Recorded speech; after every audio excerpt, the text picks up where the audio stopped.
Blizzard in the year 2023 is just as stinky, smelly garbage as they were pre-2021 harassment allegations.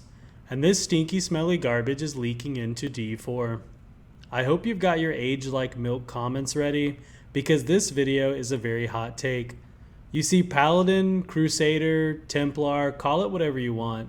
It isn't even a class that is announced to be in Diablo 4.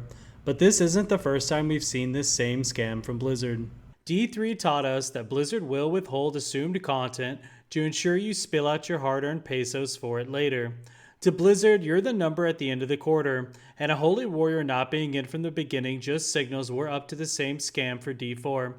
Content will be missing from the start to be added later, wrapped up in a pretty bow and sold to you as new and fresh. Content that was already prepared and mapped out. Remember, we're not talking about an expansion, we're talking about a class. For one of the class types Blizzard has built at this point dozens of times.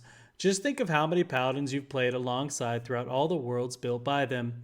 They've been there and done that and have the t-shirt to prove it.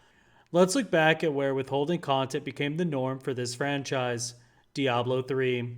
The D3 wiki under the development tab tells us that the Crusader and Monk were both on the chopping block for builds available at release. Ultimately, Blizzard decided to release with the Monk and then used Crusader later. One of the best financial decisions Blizzard had made up until this point. You see, Diablo 3's launch sold 6.3 million copies in the first week, even with Error 37. At that time, this was the fastest selling PC game ever, truly a big win for them. Fast forward 2 years and we have Reaper of Souls expansion release, selling 2.7 million copies in the first week. Another massive win. But how did Blizzard get 42% of their original release sales out of a DLC? You guessed it, the Crusader class. After 2 years of asking Paladin when, we got it, stuck with a $40 DLC. Now at this time, Blizzard wasn't attempting to be malicious, as including a new class and an entire DLC is quite frankly awesome, and as it should be. However, with the huge support for the Crusader, they realized that they could sell power without it being technically pay to win. The D3 Necromancer is the actual start to this pay to win scam by Blizzard. For $15 USD, the Necromancer released as its own DLC without any extra content. For Season 11, the first season with the Necromancer, this same class just happened to be the most successful solo Greater Rift class in the game. Greater Rifts are the end game for D3. I wonder how that happened. It's not like Blizzard knew that if they sold a class for $15 that was the meta, it would more than likely sell well.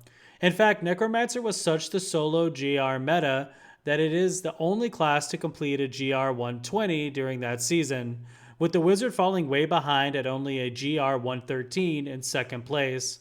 That essentially means the Necromancer was the strongest class by a whopping 9.4%. but came at the cost of $15 USD. Now, if you could pay $15 to be 9% better at anything in real life, you definitely would. That's a no-brainer. The same idea Blizzard had on releasing this class to easily outperform others. They knew that as long as it was the best, it would sell well. This is pay to win, and this same pay to win stinky smelly garbage is what may plague D4. Going to the Blizzard forums for D4, you see the same comments over and over. No Paladin archetype, and the replies are all the same, stating that it will more than likely be in the game later and you'll be able to buy it and not to worry. I'm not saying to be upset with them leaving out a Paladin per se. I'm more upset that it's basically a move to just gas us for more money later on when we all know there will be more than likely a Holy Warrior that's probably half built or even fully functional already. And what is to stop them from making this same class the meta to ensure it sells well? What they have already done previously. Nothing. Nothing is to stop them from this.